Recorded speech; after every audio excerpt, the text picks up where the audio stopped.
Testing for online. Can you hear me? Testing online. Can you hear me?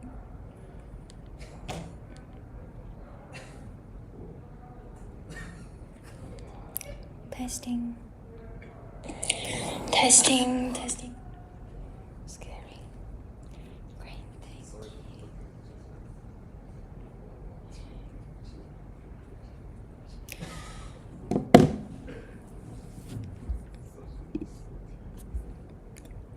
you. Okay, great, fantastic. So,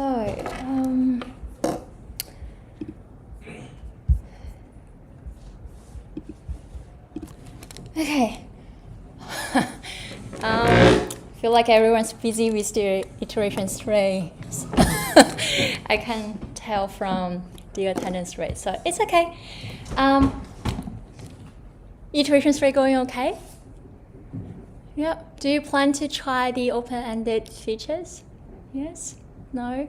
Okay. Yeah, so you can make the decision based on your time. If you have a lot of courses this term, maybe you can prioritize, for example, exams, or for example, if 1531 is your only exam, you have plenty of time, or you feel like I really want an HD, I really want to like above 90, so maybe open-ended feature is something for you.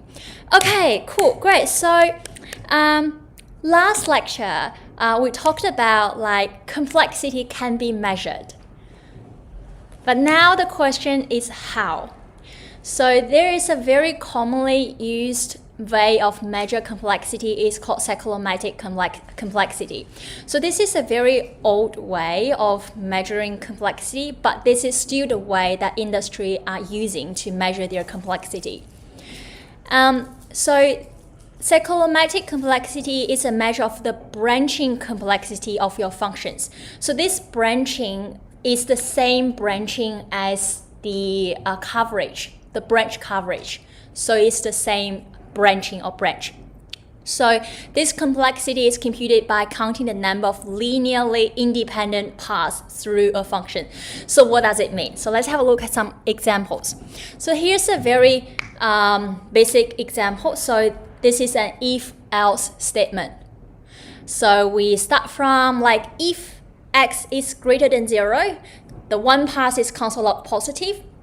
Otherwise, console log non-positive, and then finish. So they all at the same end. So there are two independent paths, either true or false. So the cyclomatic complexity for this one is 2. So pretty straightforward, but this is a very simple example. So what if the function is much more complicated? So for example, if you have a while loop, and inside the while loop there's some if, else. And there's some, for example, for loops as well. So how can we do that? So there's a formula that we can use for like computing cyclomatic complexity. So this is the formula. So this is the result. So this is the complexity. And E here is the ages. So when we draw the different ages, the different nodes, so this is the ages.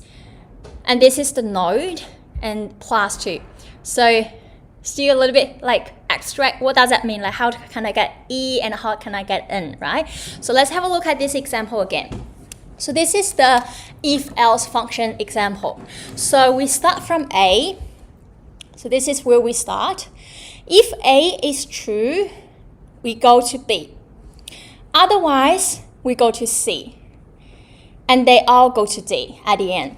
So how many ages are there? 1, 2, 3, 4, right? 4. How many nodes are there? 1, 2, 3, 4. And then plus 2. So the cyclomatic complexity of this one equals to 2. So let's have a look at another example. So now it's a little bit more complex. So again, we start from A, right? If A is true, then we go to B. Otherwise, another if statement. So if C is true, then go to D. Otherwise, they go to the end. And if A is not true, it doesn't go to B, right? It also goes to the end. So if we use this kind of graph to describe the branches, so it starts from A. If A is true, then go to B. After B, it goes to the end. If A is not true, then go to checking if C is true. If C is true, go to D and end. If C is untrue, go to end directly. So how's the cyclomatic complexity of this one? Age minus node plus 2. So how many ages are there? 1, 2, 3, 4, 5, 6.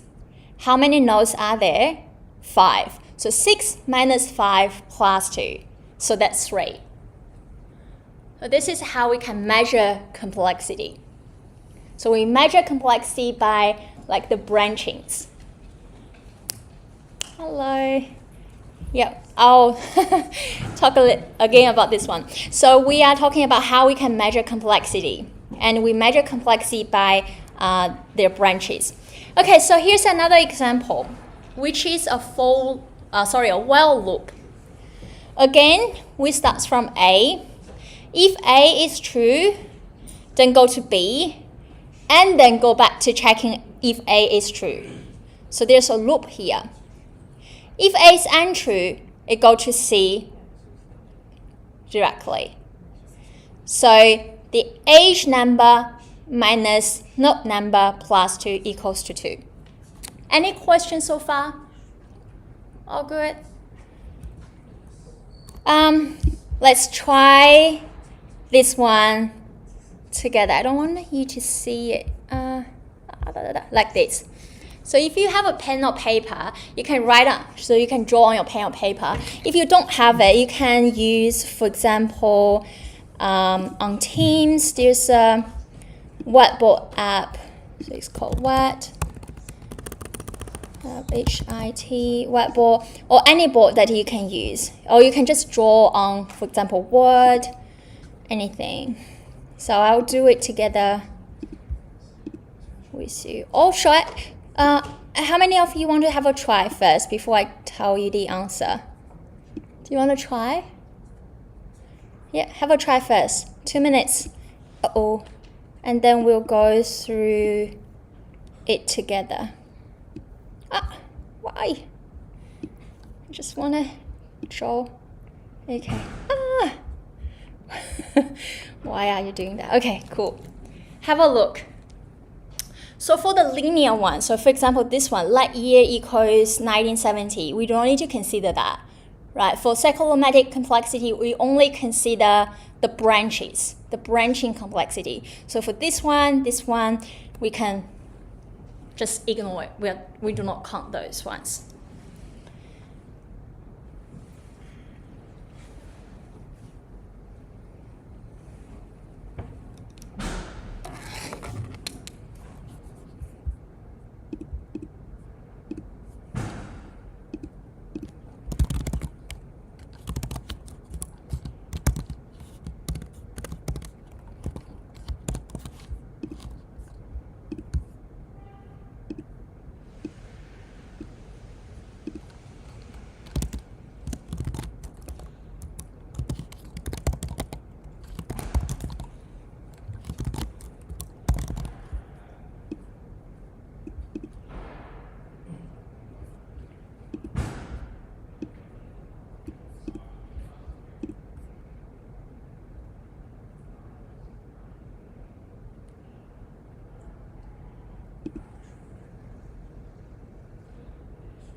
How are you going? Still working on it?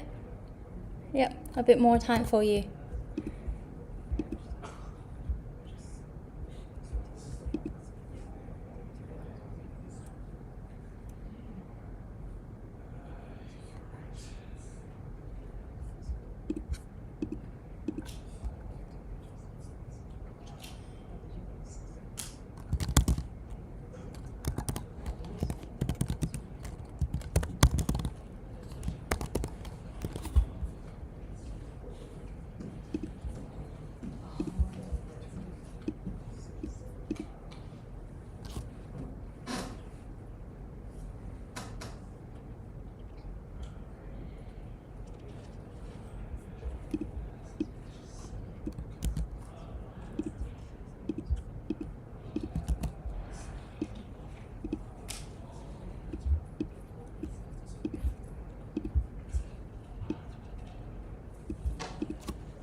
this one.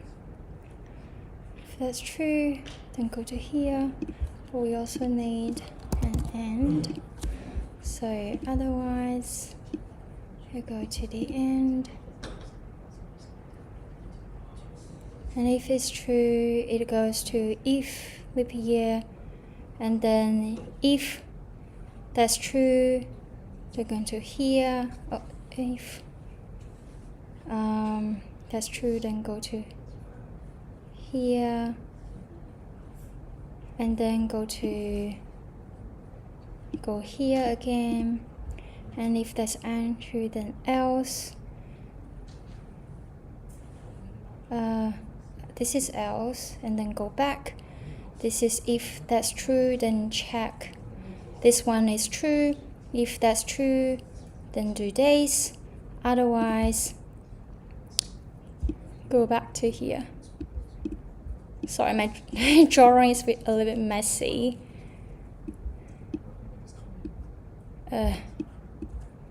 Okay, so what's your so what is your end result? So how's your cyclomatic complexity? What was it? 4? Anything else? What did you get? 4. Okay, so how did you draw your graph? So did we start from here? So let's check if this is true, right? Start from this while loop.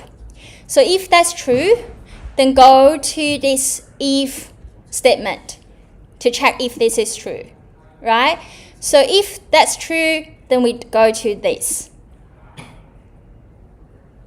Otherwise, we go to else, which is here. But if it is landed here or here, either way, they will go back to this loop again, right? If this is untrue, then it go to AND directly. Is this the same as yours? Same? So how many edges are there? So there are 1, 2, 3, 4, 5, 6, 7. And those 6 plus 3.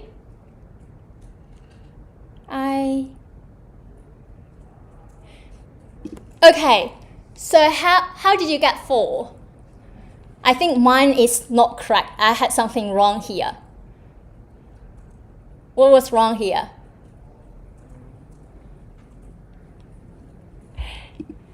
Okay, let's get started again. This is a little bit confusing, right? So start from while loop. If that's true, then go to if days is greater than 350, then they go to this if statement. Might be missing Uh-huh. is where the innermost if statement is not satisfied. What if this is not satisfied? Yeah. So we had this one here, right? But we only had one option, which is when it's true. But what if it's untrue? Right, great, you found it. So we need another edge, which is from here to here. Amazing. That's correct. So how many edges are there now? 1, 2, 3, 4, 5, 6, 7, 8. 8 edges minus 6 nodes plus 2. So the cyclomatic complexity of this function is 4. Great, perfect, you found it. Amazing. Any question about this one? Do you have any questions?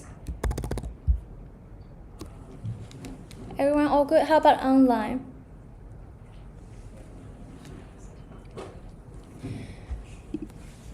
Cool. Great. So, you may find, well, this looks super complicated, right? Is there a way that I can simplify this day-to-year function? so that it can have less complexity in terms of branching. How can we do that? So you need to try to reduce the number of edges, because it's edges minus nodes. Or you can increase the number of nodes. So I'll just give you the answer here. But this is a question for you after the class to think about. What if you were given a function and asked you to reduce the cyclomatic complexity? Here's another exercise for you. Can you calculate the cyclomatic complexity of this one?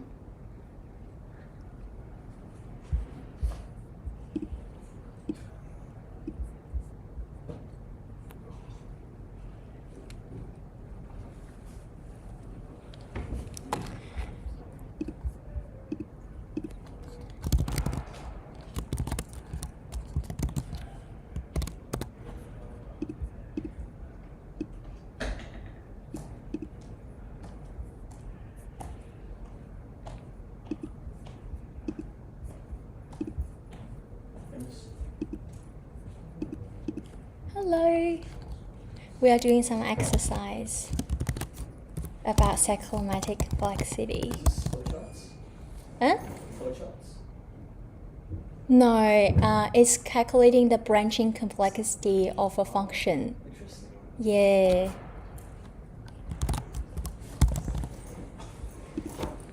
So someone online has already got the answer. So I'll stop here. How about 3? Perfect. Wow, you're super fast. So 3 is correct. So we start from, days is greater than 0. If it's not greater than 0, go to the end directly. If it is greater than 0, then we check if its leap year is true or not. If it is true, we go to this one. If it's untrue, we go to this one. But either way, they go to the end, which is year after this if-else loop, go to here. But then they will go back to the while loop again. So this is how we can calculate the cyclomatic complexity. And you can also tell the differences between these two functions. Cool. So this is an open question for you, like how you can refactor your functions to have less complexity. So this is a very simple and understandable measure of function complexity. So some people argue that 10 should be the maximum cyclomatic complexity of a function. Well, some argue, well, 8 should be the maximum. If you have a function that has like cyclomatic complexity that's greater than 10, you may consider like how you can simplify it. Okay. However, using this kind of way to measure complexity also has some drawbacks. For example, it assumes that non-branching statements has no complexity. Well, it still have some complexity, although that's not that significant. And sometimes keeping cyclomatic complexity low can encourage splitting functions. So you may consider, well, having a big function that has a very high cyclomatic complexity. Oh, I want to reduce the complexity. I'll just split them. But sometimes it doesn't make that semantic sense, although you have low complexity. So it also has some drawbacks. But anyway, this is still the way that industry are using for measure complexity of functions. There are also some tools online where you can copy and paste your functions there, and they can calculate the cyclomatic complexity for you directly. So you do not need to do it manually. But knowing how to do it and how it works behind the scene can be useful for you to reduce the cyclomatic complexity of your code. Amazing. So in the slides, we also provide some further reading about complexity, your software complexity, but these are like extended reading. Amazing. So that's everything about complexity. So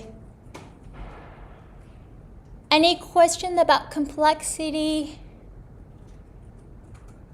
All good? Okay, cool. So,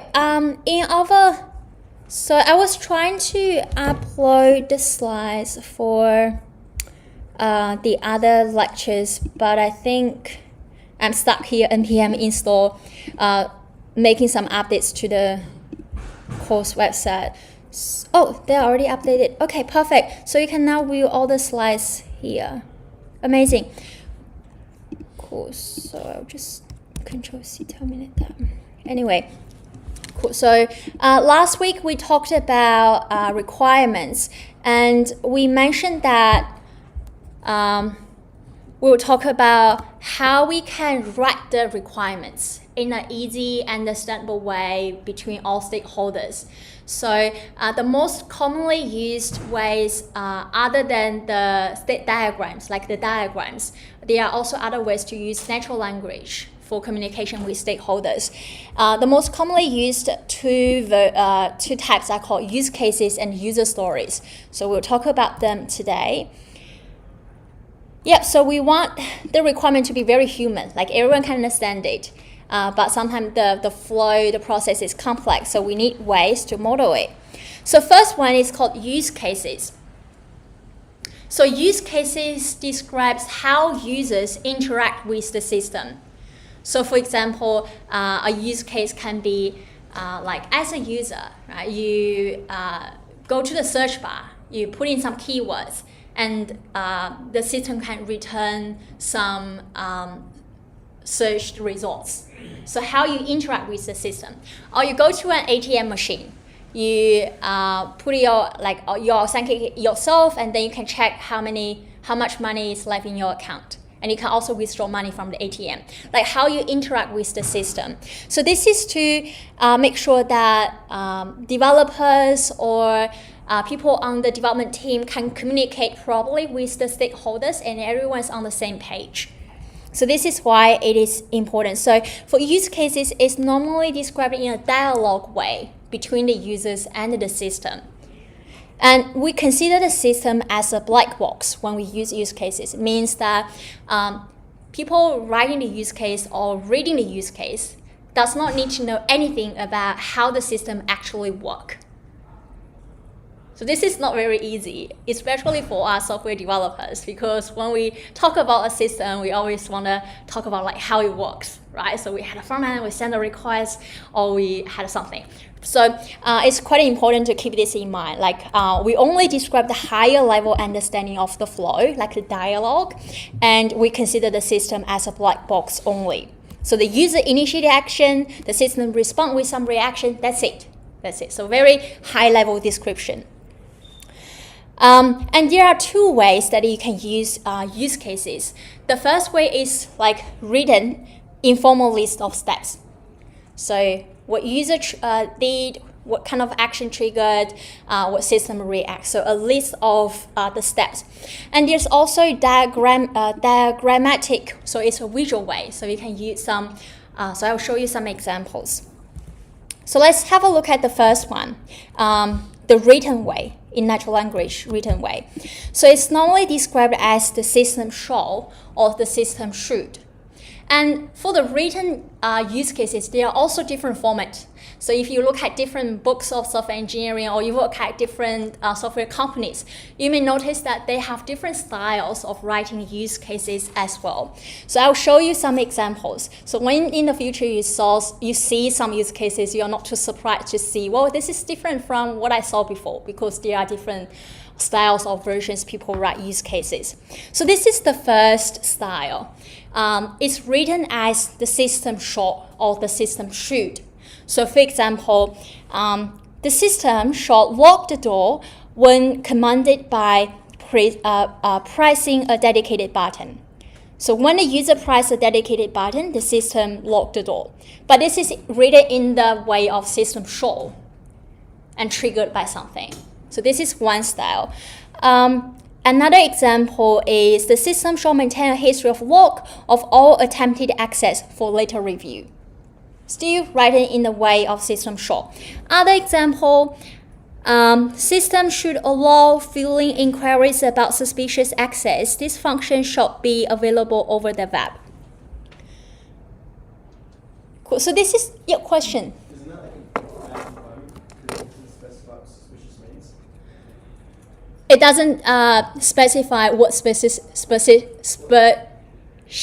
means. Yeah, what suspicious means. Yeah, so you can notice, well, these types of use cases are quite short, quite abstract, and doesn't have a lot of details in it. So this is the style of this type of use cases. So this is one way of writing use cases. It's not that detailed, but it keeps things quite easy and straightforward. So each one that's it.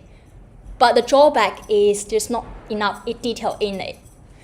So let's have a look at another example. So this is another style. You may notice this is one use case. So everything here is just one use case. So you notice that there's much more information, much more details in this style of use cases.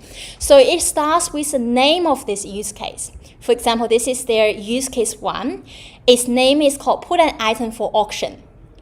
And then the primary actor of this use case is the seller. And the precondition of this use case is seller has logged in. And the main success scenario is seller posts an item, including its category, description, picture, etc. So much more details for auction. And then what the system respond with. So the system shows past prices of similar items to seller. And then seller specifies blah, blah, blah, blah, blah, and system accept blah, blah, blah. So it's much more details, much like in a more dialogue kind of way. So this is another style. And also, it also has some exception scenario. When there are no past item of the category in here, like step 2, what system should do? The system tells the seller this situation.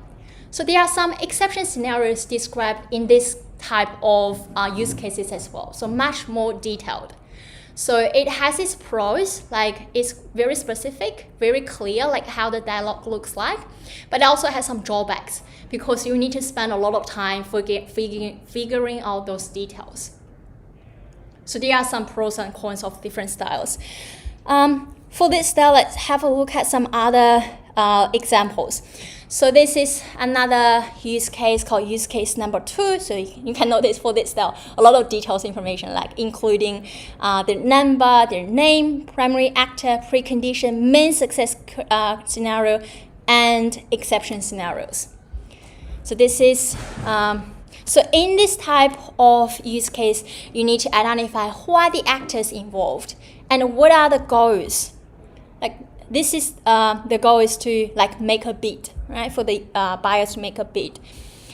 And you also need to have main success scenario, failure condition, and how you handle failure. So the exception scenarios. So this is the diagram way of describing use case. But here, in the written way, I only demonstrate two styles, but there are a lot of varieties of how you write use cases. So if you see something different, don't be surprised, just different styles. So let's have a look at this way of using diagrams to describe use cases. So this is a user interacting with an ATM machine.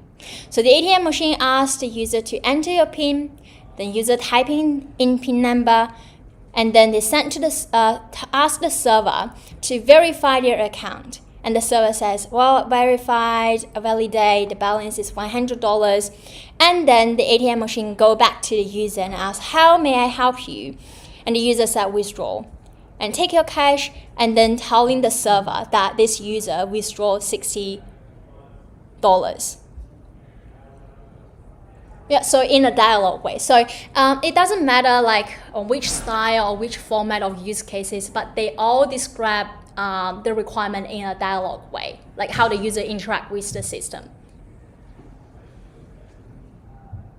Okay, all good? Yep, so this is the use case.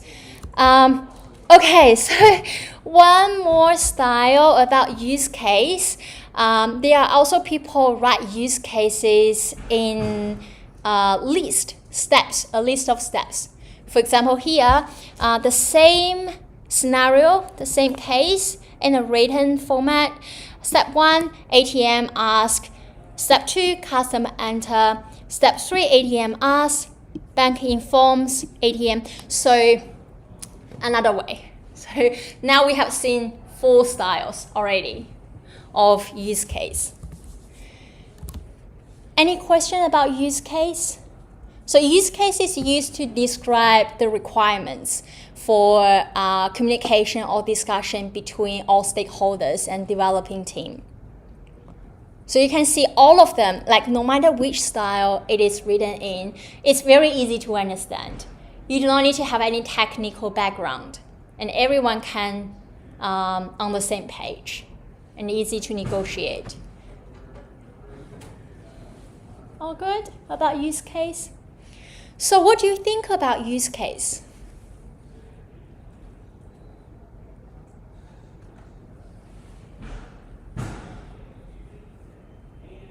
So use case has been very commonly used in like traditional software companies, especially popular when you are using waterfall models. Because in use cases, no matter which format it is, you can see that there are a lot of information in it. So it not only has what the user does, but also has what the system reacts or what the system does. So a lot of information in there. But for more modern software development or small startups, they wanted to have really fast development lifecycle. They don't want to spend too much time on writing like so much details.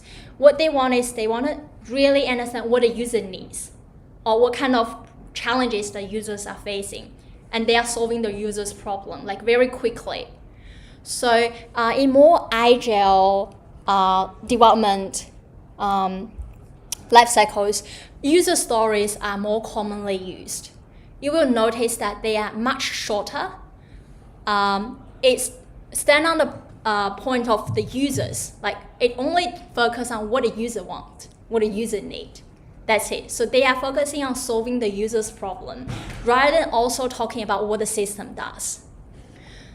So user story is also a method of requirement engineering used to inform the development process and what features to build. However, at the user at the center, without talking about the system. So they are more commonly used in agile method. So let's have a look at the format. So user stories have a very structured format, very structured. Other than like use cases have a lot of styles, a lot of version, a lot of formats. But user story has a very strict format. It says, as a type of user, I want to achieve some goal so that for some reason. So it is used to understand what the users need and what they want to achieve for different type of users. So for example here, in plain language, we may say a student can purchase monthly parking passes online. But in the style of user stories, we say, as a student, this specific type of users, I want to purchase a parking pass. So what they want to do, what the users want to do. Why? So that I can drive to school. So we put the user at the center of the story. And it's very easy for everyone to know, like, why do we want to have this? Like, what kind of problem are we solving for this type of user? But there's not too much detail, right? It doesn't say how the system reacts, how is the process. It's very simple, very straightforward. So a user story is only intended to contain just enough information so that the developers can produce a reasonable estimate of the effort to implement it. And it's very negotiable because there's not that much details. So you can always double check, confirm, go back to the users and clarify things, changing things. Rather than before going back to the user, you spend a lot of time figuring out all those details and specifications. So the aim is to avoid some of the waste that often happens in projects where detailed requirements are guided early but become invalidate before the work begins. So this is very common when the user don't know what they want. So at the beginning, they may say, well, this is super cool. I want this requirement. I want it to have this requirement. But when you provide them with some examples or prototypes or early drafts, they will say, oh, I want to change it. So it will be a waste of time if you spend too much time at the beginning figuring out all those details. So the user stories are pretty short. And again, like use cases, they are also written in non-technical language. Focus on keeping the customer as the core of the experience. Like modern softwares are developed, like they say, customer-centered, user-centered. So these are very common words. So and the user story also is very good at doing that. So they keep the customer at the core of the experience. It's very user-focused, not product feature-focused. Rather than what we want, it's more important like what the user or what the customer want. So they are ideally describe problems rather than solutions. So what are the good properties of user stories?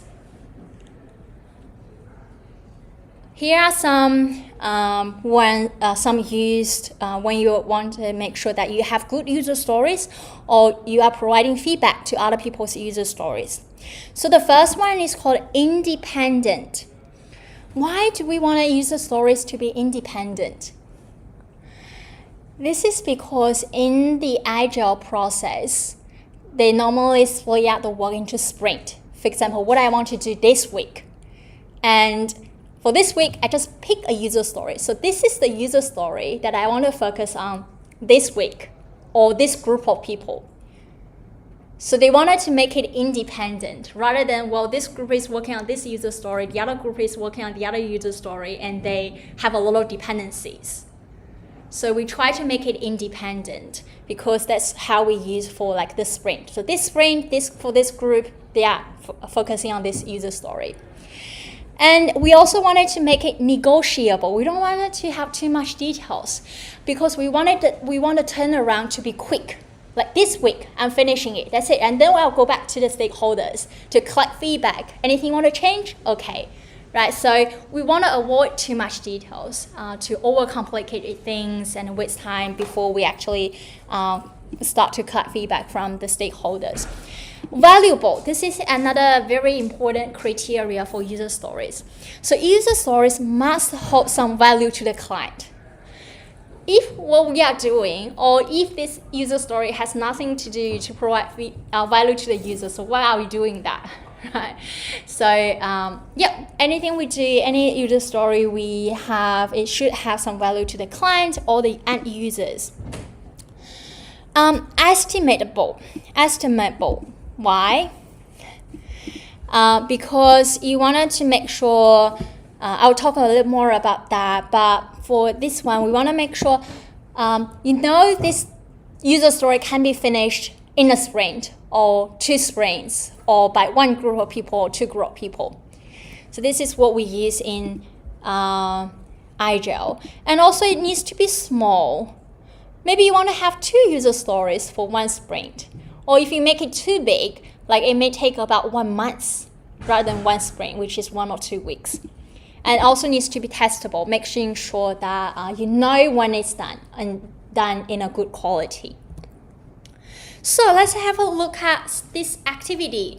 So what if you are given a task to write some user stories for a to-do list app?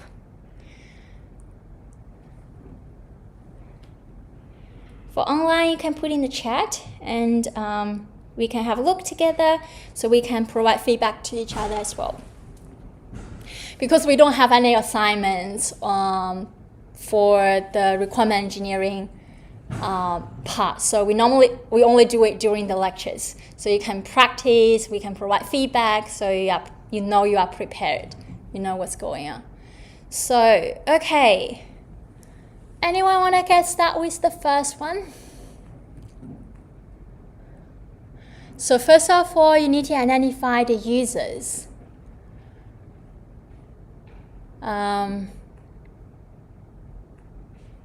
Let's say this is a to-do list app for students for managing their courses. So I can say, as a user, or student user, I want to create new to-do items so that I can track what to do.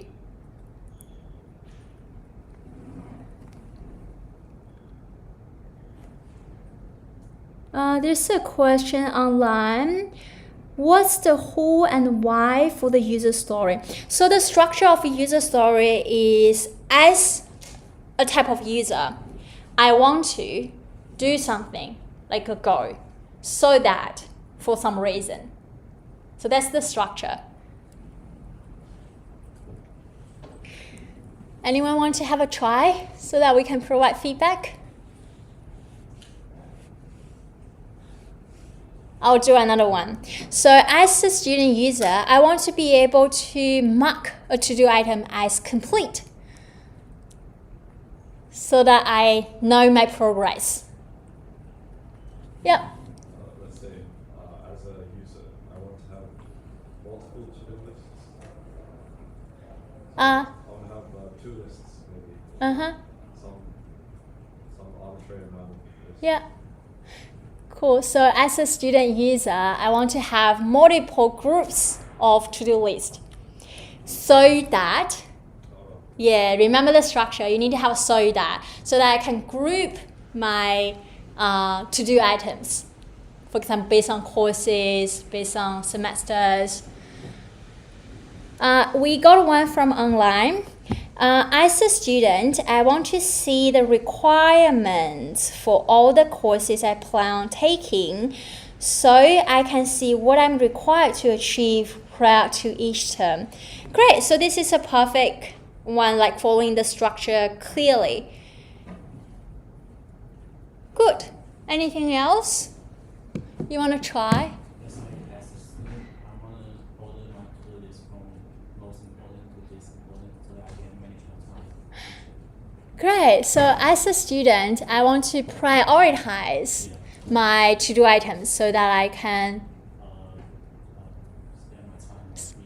spend my time more efficiently. Perfect. That's great. So this is the structure of user story. Remember that you need to start from as a user. So for this one, it's quite straightforward because there's only one type of user. But for other systems, for example, the clinic management system that we talked about last lecture, there are multiple, like different types of users. So you need to make it clear like, which type of user you are talking about. So you may have, for example, as a clinic reception, I want to show that. As a doctor, I want to show that. As a patient, I want to show that. So the user stories need to target specific type of users. Great, so we also provide, again, some further readings about user stories that you can read about from Atlassian. So Atlassian is really great that it has a lot of learning resources. Cool, so we mentioned that we wanted to be able to know whether a user story is completed or not for that specific sprint. So after that sprint, how can you say that I have finished this user story? So we use user acceptance criteria. So this, we create this criteria before a user story is implemented. So it's like when you are writing a function, you need to write the text first. So you need to know what you need to achieve before you actually do something. So this is the similar flow. So before a user story is implemented, an appropriate acceptance procedure must be written by the customer or by the end user or by the stakeholder or by them as a team to determine whether the goals of the user story have been fulfilled. And this is very useful for us to make sure that we can test whether the user story has been satisfied or not. And again, it is also written in natural language. This criteria is written in natural language and can be refined before implementation. So it's again an iterative process. You need to discuss with the stakeholder, negotiate with them, double check with them. So let's see an example. So this is a user story.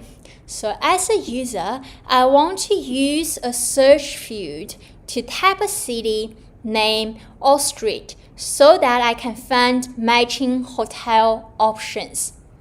So this is a user story. And the user acceptance criteria for this one include, for example, the search field is placed on the top bar. Search starts when the user clicks search. The search field contains a placeholder with blah blah blah. The user cannot type blah blah blah. Much more details here about the acceptance criteria. But it doesn't have to be like always have a lot of criteria for one user story. So if there are some things that you don't feel that's important or like has to be like that, you do not need to include those in the criteria. So for example, place on the top bar. So if you do not feel like this is something necessary or can be flexible, you do not need to place that in the acceptance criteria. But having those can be useful when you are actually writing the test. Some of them can be useful for you to write the test for that user story. So let's have a look at another example.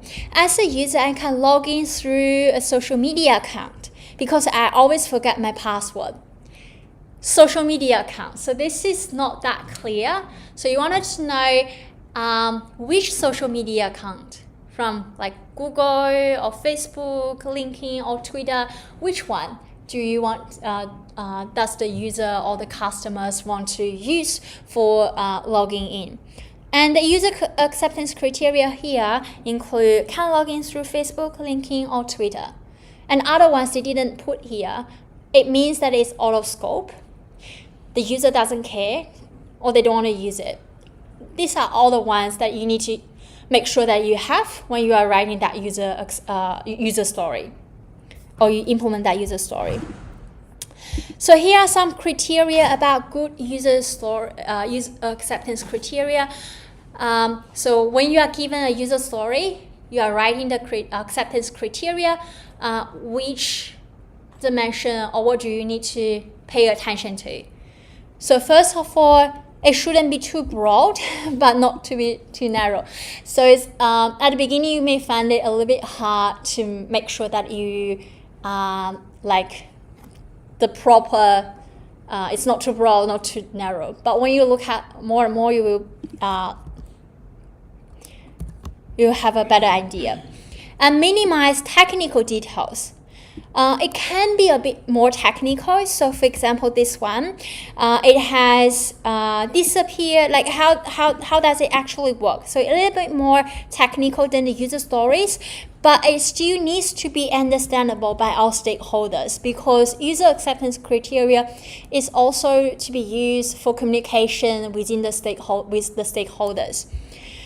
And they can be updated during the development phase, but should be written first before you start implementing that user story. So very similar like how you write your test, right? You can go back to writing your unit test or integration test after you write the implementation, right? But you need to have some like the most basic ones before you actually do the implementation. So very similar actually. And acceptance tests are tests that are performed to ensure that, so these are quite straightforward. And these tests are all black box text. So this is one way of writing user acceptance criteria. But again, there are other ways to write user acceptance criteria. The previous one is more like a list. So these are the list of the acceptance criteria. But the alternative is you can use scenario-based way to write the acceptance criteria. And it's normally written in the format of given some preconditions. When I do some action, then I expect some results. Let's have a look at an example. So this is a user story. As a user, I want to be able to recover the password to my account so that I'll be able to access my account in case I forgot the password. So in the scenario-oriented way of writing acceptance criteria, you start with the name of the scenario. In this case, the name is, you can say like forgot password. And given condition is the user has already navigated to the login page. And when the user selected forget password option, and they entered a valid email to receive a link for the password recovery. And then the system sent the link to the entered email. Given the user received the link, the user navigates through the link, and then the system enabled the user to set a new password. So you can use a mix of given, when, and then. So you can use a mix of them depending on the scenario or the circumstances. So here you can see that there's an and, means that both of these conditions needs to be met, so that can trigger this action from the system. So yep, so this is another style of writing the acceptance criteria, but the question may be which one to use. There's no strict rules for which one to use. Normally it depends. But the rule-based acceptance criteria are much more simpler. Like there's just a list of acceptance criteria. Like the user needs to be able to search by blah, blah, blah, right? So it's much simpler and generally work for all stories where there's not much flow. But more about like this is the rule that you need to meet.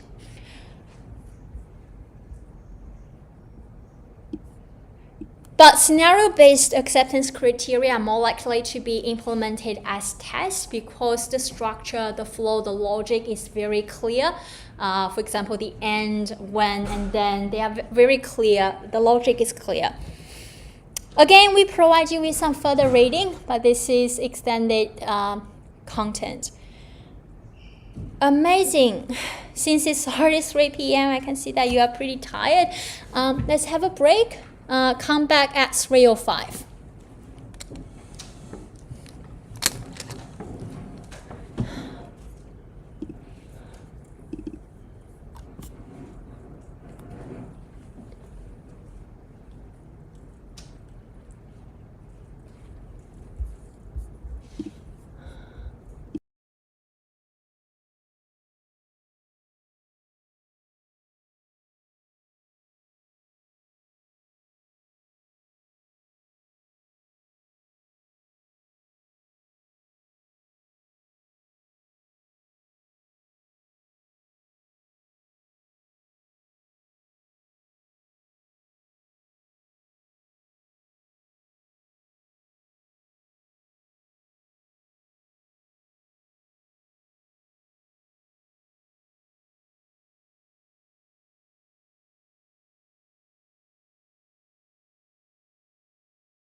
How about now? How about now? Is it better? Yeah, we were just talking about what's going on next week. How about now?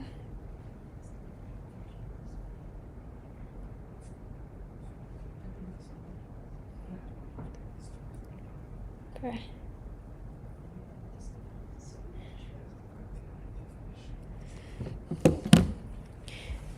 Yep, and on Thursday we'll do a revision of all the contents from the term. So we'll go from the week 1 content to week 9 content, so everything. So that's next week. But for today, we still have another 2 topics that are remaining. The first one is validation. What is validation? So last lecture on Tuesday, when we talk about the different phases to get the requirements, the first phase or the first step or stage is called elicitation. When you talk with the stakeholders, do some observations, look at what's on the market, how's everyone doing, you get the initial raw data about the requirements. So that's the stage 1. The next stage is you analyze the raw data that you collected either from the market, from your observation, or from talking with the stakeholders. You analyze the data, prioritize things, finding common themes, identify any conflicts, and then prioritize. And then the next one is writing those down as requirements. For example, you write them down as user stories, or you write them down as use cases. And the final stage is called validation. And validation is where we bring those user stories or use cases or any requirement that we gathered from the first 1, 2, 3 phases and going back to the stakeholders to validate whether those are what they want. So this is called validation. But how do we actually do it? Before we talk about how we do it, there's a common confusion about verification and validation. So verification here in the system life cycle context is a set of activities to compare a product of a system life cycle against the required characteristic for that product. It's like whether your product can pass the tests, right? So whether you are building the system correctly, is anything wrong? But this may not just limit it to writing tests, maybe other parts of the life cycle. For example, you also want to verify the specified requirements. It's like testing the requirement, whether they are correct or wrong, or design descriptions or the system itself. So these are called verification. But on the other hand, it's called validation. So validation in the system lifecycle or SDLC context is the set of activities making sure that you are on the right track or direction to build the right system for the right users. Does that make sense? So in another word, verification means the system will be built right. So nothing wrong with this system. Like this feature is working properly. This requirement is correct. That user story is correct. But validation is more about the right system will be built. Does that make sense? It means that you understand the user's requirement correctly. You are on the right track to build the proper system for the specific users. Well, verification means that the system is correct. Nothing wrong with the system. The system can work. So we are here talking about validation. Means that confirming or validating with the stakeholders. These are the problems that they are facing. They are facing those challenges. Or they wanted to improve their experience in a specific way. And the aim is to pick up any problems before resources are committed to addressing those requirements. Making sure that you are addressing the correct problem. You are solving the correct problem before you actually put in money, put in time, put in people to do the user stories or complete the user cases. Requirement validation is concerned with the process of examining the requirement document to ensure it defines the right software. The right software, not the software is built right, but the right software. That is the software the user expects. Now the question is, we know why it is important, we also know what is it, but the question is how? Like, oh, this is so important, but how do we actually do it? There are a few ways. The first one, the most straightforward way, is called requirement reviews.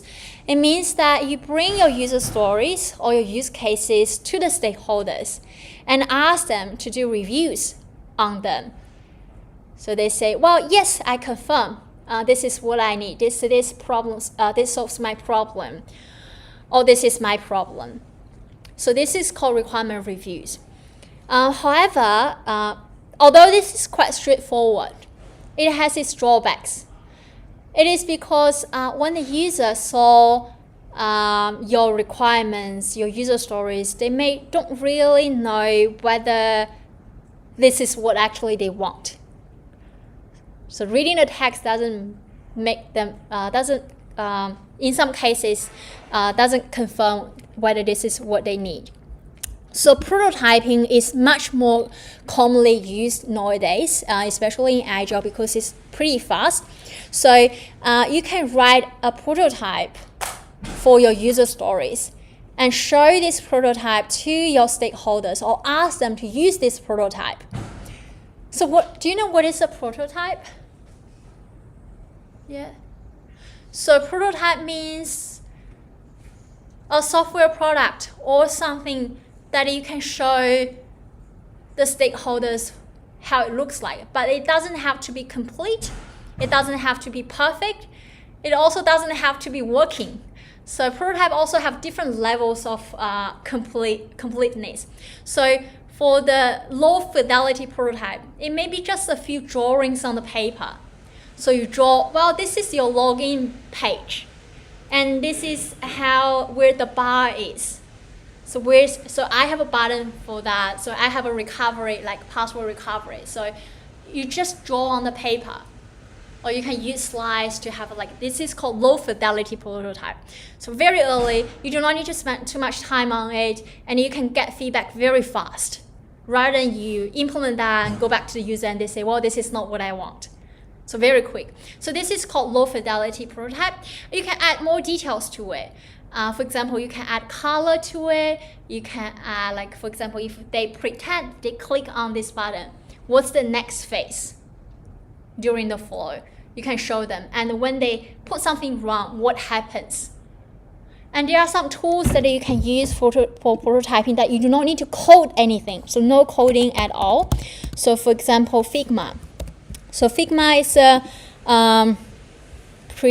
a quite commonly used one. So this is how it looks like. Just no coding at all. But you can see that you can draw some flow. For example, if the user click on this, it will go to here. If they click on that, it will go to there. But there's no coding at all. But the user, they don't know what's happening behind the scene. All they know is what they can see, it looks like this. And when you click on that button, it goes to there and there and there. So it's very low cost.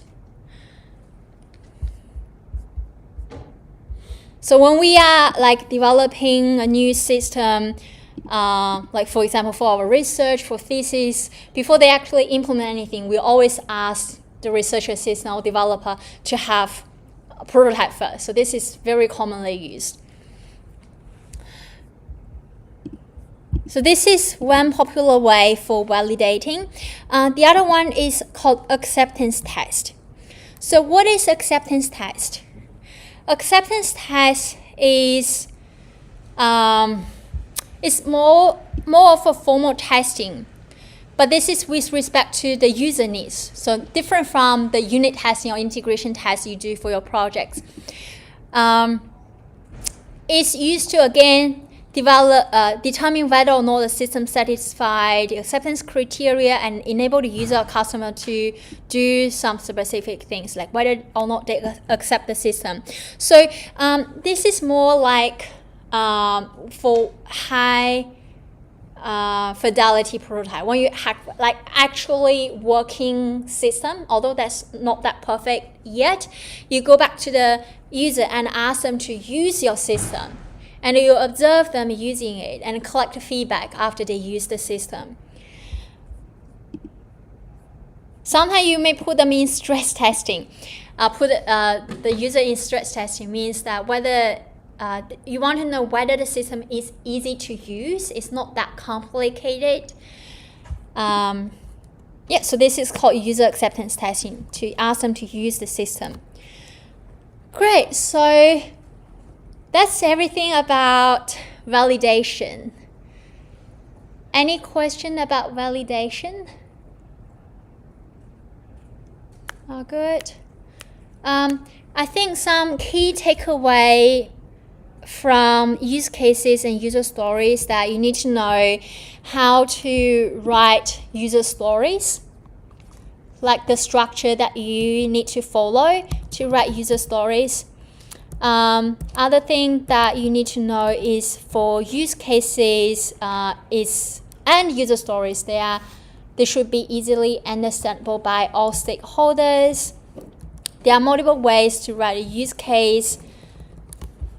And for validation, you need to know the difference between validation and verification, and what are the potential ways to validate your requirements and how to do it.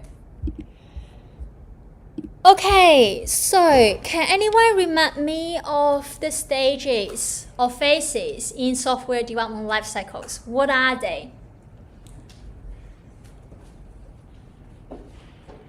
So what are the stages of software development life cycle? Yep. Problem definition. Problem definition, we call it requirement engineering. Yes. Yep. Okay. Yep. Anything else? Design. Design, yes, so you need to have design such as conceptual modeling. There are others that we haven't talked about in this course, but you can learn from other courses like design the architecture or the database. What are the other ones? Implementation, yes, perfect. What else? Testing, yeah, the phase that you spent the most time in this project. What else? After testing, Maintenance. not yet. Not yet. After testing, that's deployment. Yeah, so this is what we are going to talk about, deployment. After deployment, that's maintenance. Yeah, so the flow that we mentioned are following the waterfall model. So for waterfall model, it starts from requirement engineering, requirement design, implementation, testing, deployment, and maintenance. But for Agile, it's more like iterative. Like testing can be anywhere, like during the implementation, before the implementation. The requirement engineering doesn't have to be at the beginning. It can be like anywhere during any phases. So during implementation, you always go back to the stakeholders, making sure you are on the right track. Or during the maintenance, you may also do requirement engineering to make sure that they are having a good experience using the system, they are not facing any bugs, or if they have any new requirements. So for Agile management, like these stages are mixed together and more iterative. So you may notice that for all the stages, all the phases in software development lifecycle, the only one that we haven't talked about yet is this deployment. So this is not the core focus of the course, but it's also a very important phase in the life cycle. You can learn more about deployment in other software engineering courses at CSE, but for 1531, we only provide like a brief introduction to deployment. So have you tried or had look at the Lab 09 deployment? Everyone's busy with iterations, right? So no problem. So you can always try that when you have time or after the term finish, because although it's not a core component of the course, it's not that marked. But it's a very interesting activity that you can do. So now I'll explain what does deployment mean. So for your Kahoot project, you now have the games. So you can start games, so you can have users join the game and then give them the results. But who can use your Kahoot? Can any real users use your Kahoot? Not yet. So it's still sitting on your own laptop at the moment. But we develop software not just for it to sit on our own laptop, right? So we develop software. We hope that other people can use it so that it's making some real impact. So we want it to be live on the internet. For example, like our course website, where you can actually interact with it. You can click on things. You can it's not sitting on a specific computer that you need to go to that computer so that you can use it. So the way that we make it available for people online is called deployment. Try Lab 09 so that you can deploy your Kahoot project. Everyone around the world can use your own project after you deploy it. You can follow the instructions from Lab 09. It's very detailed, very specific. Just follow the steps and you can do it. So by definition, deployment is the activities relating to make a software system available for use. Historically, I'm not sure if you have experienced that, but when I was a kid, we can't use software from just open a Safari or Chrome browser. So you need to have some hardware, like a disk, and you plug that into your computer so that you can use that software. So that's the history of deployment, like how you can have software available for other people to use. So you need to have a disk. So at that time, deployment is very slow. You need to make it in a hardware, and people purchase it, and then that's it. So if you want to make a change and update to that software, you need to release a new hardware for people to buy again. So at that time, deployment was very slow, and it's not very frequent. But nowadays, we are using web app. For example, YouTube. YouTube is a web app. Do you need to download anything to use YouTube? No, you just open the browser, put in the URL, and then you can use the web app. And similarly, like Netflix, Amazon, all these are web apps. So it's much easier now to make changes or make a software available online for people to use. And when it's available for other people to use, it's also very easy to make changes, make updates to it. So the changes can be available to the users as well. So some major big tech companies, for example, Netflix, they deploy changes a few times a day. So you may not notice that, but they are deploying changes very, very frequently. And there are a lot of cloud services now offer the availability to easily deploy your web applications. And the one that we use in the Lab 09 is called Verso. So it's a free service. So it means that you can make your Kahoot project available for people around the world for free.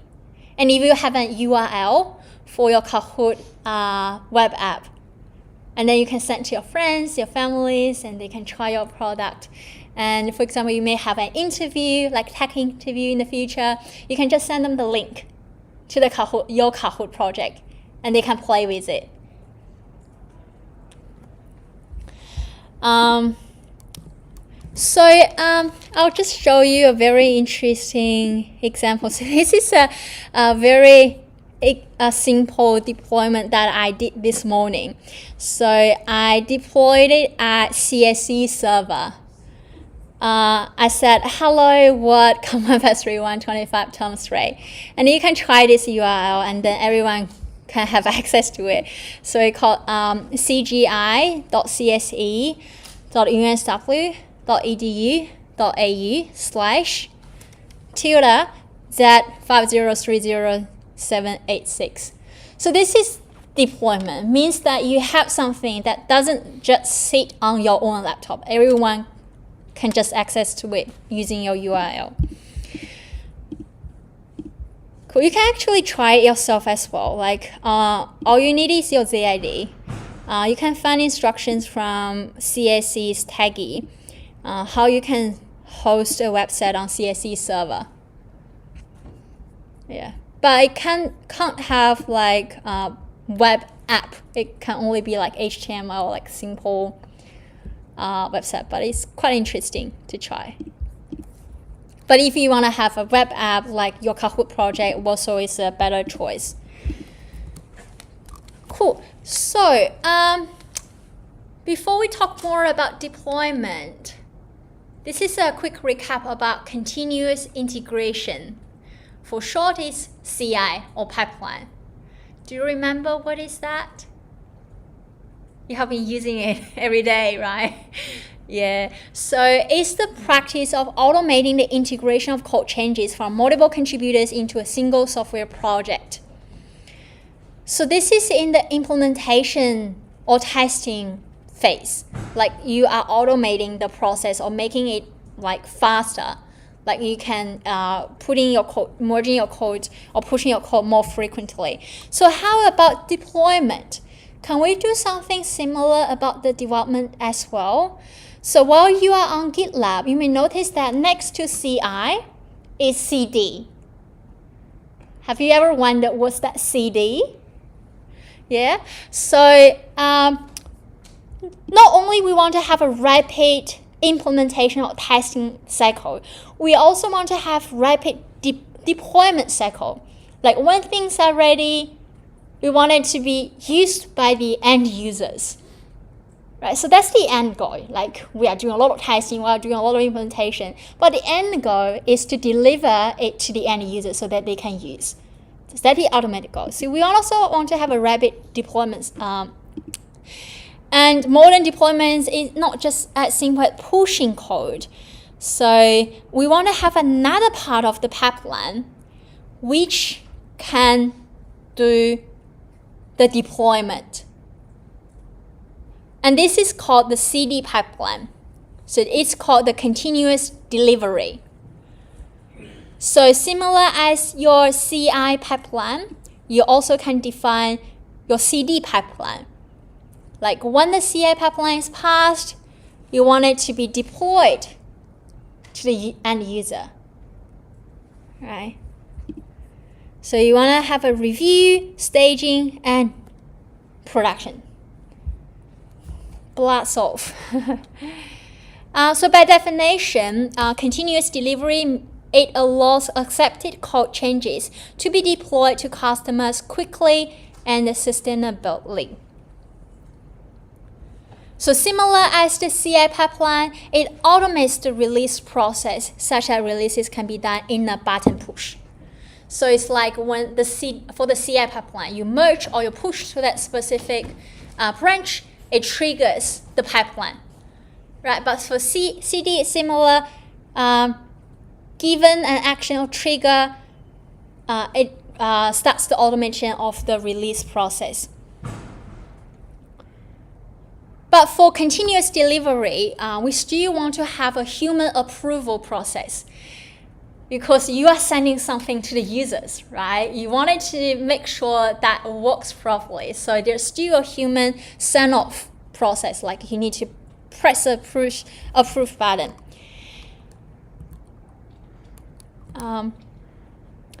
But sometimes we want it to be even faster.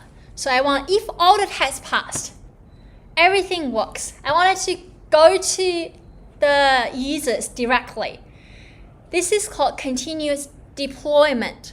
So the difference between continuous deployment and continuous delivery is that for continuous delivery, there's still a human approval button that you need to press.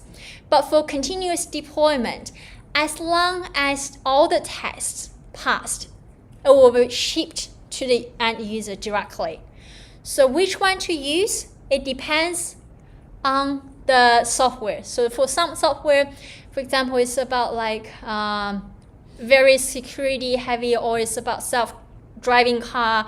Like you wanted to have a human approval process. You don't want to just ship to the end users. But for some different ones, for example, your to-do list app, you really want it to be quick. or for some game software, like you really want the change to be pushed quickly, maybe continuous deployment is the choice for you. So it really depends. Okay, so till now, whether it's continuous deployment or continuous integration, in traditional software companies, there are different teams. So we have, for example, the developers team. We have the quality assurance team, which do the test, the unit test, integration test, and also maybe user acceptance test. And then we also have another team who do the deployment, the operations. So this is the traditional way of software organizations. However, nowadays, everything is so fast changing. We wanted the changes or anything to go to the users really quickly. So going through the developers, the QA team, the operation team can sometimes be very time consuming. And different teams, they don't know what the other team are doing. So there are some like confusion, misunderstanding, delays is happening. So nowadays, there are new terminologies coming up and new ways of organizing this process. It's called DevOps. Have you heard the term DevOps? Somehow, yes. Yeah. So when you look at LinkedIn for like their job requirements, a lot of people nowadays are mentioning about DevOps. So DevOps means that you are sitting in the middle of development, operations, and quality assurance. So DevOps is a role, and it's focusing on the skills in the middle of those teams, that you understand what other people are doing. So it kind of mitigate the miscommunication delays that we had in the past. So this is a very popular role and work nowadays. So by definition from Wikipedia, it says that DevOps is a set of practices intended to reduce the time between committing a change to a system and the change being placed into normal production while ensuring high quality. So it means that you need to have the knowledge and the skills across development, quality assurance, and operations. And now there are also software companies that they don't have a specific role for developers, quality assurance, and operations. So they mixed everyone together. So everyone sits in the same office. So they have meetings together as well. So everyone is on the same page of what other people are doing. So for example, the person who are responsible for operations, they know what's going on in the development team. So when something goes to development phase, operation phase, it doesn't work or something broken down, they know what to fix it rather than going back to development team. So similarly, development team also knows what's the challenges for deployment operations. So when they are developing the software system, they know what to pay attention to make sure that the whole process, the whole life cycle is smooth.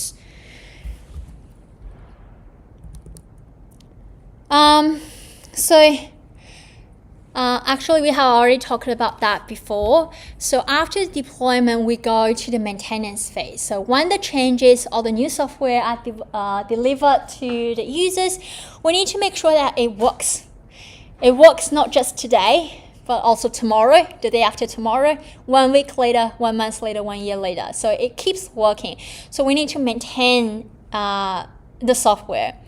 And the maintenance phase includes, for example, analyzing and monitoring the software system to make sure that it's in a healthy state.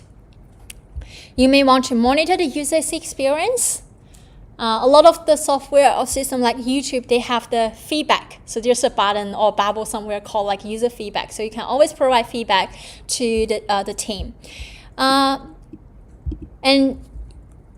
there are some like more modern tools, like analytic tools, that you can know which button is more frequently clicked by the user, or where do the users stay for longer?